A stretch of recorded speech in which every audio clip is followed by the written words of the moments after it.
Pemirsa, kita akan memasuki kabar Nampan-Nambayan. Produksi industri manufaktur besar Wan Sedang Provinsi Kalimantan Selatan di triwulan 3 tahun 2019 mengalami pertumbuhan positif sebesar 22,00%.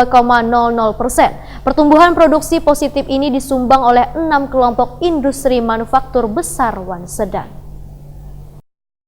Produksi industri manufaktur besar Wan Sedang Provinsi Kalimantan Selatan di triwulan 3 tahun 2019 mengalami pertumbuhan positif sebesar 22,00% dibanding produksi triwulan 2 tahun 2019. Pertumbuhan produksi positif di Kalimantan Selatan ini disumbang oleh 6 kelompok industri manufaktur besar Wan Sedang. Kepala BPS Kalimantan Selatan, Wairtakuni Prima TV memadahkan, industri bahan kimia Wan Barang dari bahan kimia mengalami pertumbuhan positif terbesar, yaitu sebesar 29,19%.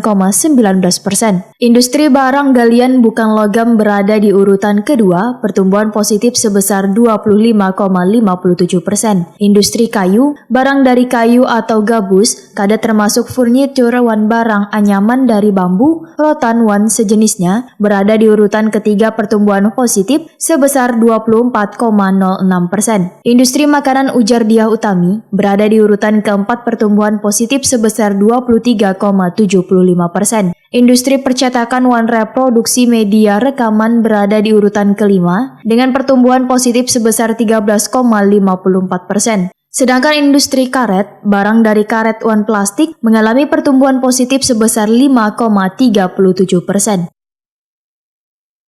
Di manufaktur besar dan sedang, Kitukinya itu di triwulan 3 tahun 2019 ini mengalami pertumbuhan positif sebesar 22% dibanding produksi di triwulan 2 tahun 2019. Sedangkan itu untuk Kitukinya, sedangkan year on year-nya di triwulan 3 tahun 2019 ini mengalami pertumbuhan negatif sebesar 5,50% dibanding produksi triwulan 3 tahun 2018. Sementara itu, produksi industri manufaktur mikro Wan kecil triwulan 3 tahun 2019 di Provinsi Kalimantan Selatan ujar Diah Utami mengalami pertumbuhan positif 5,57% bila dibandingkan dengan produksi industri triwulan 3 tahun 2018 atau secara year on year.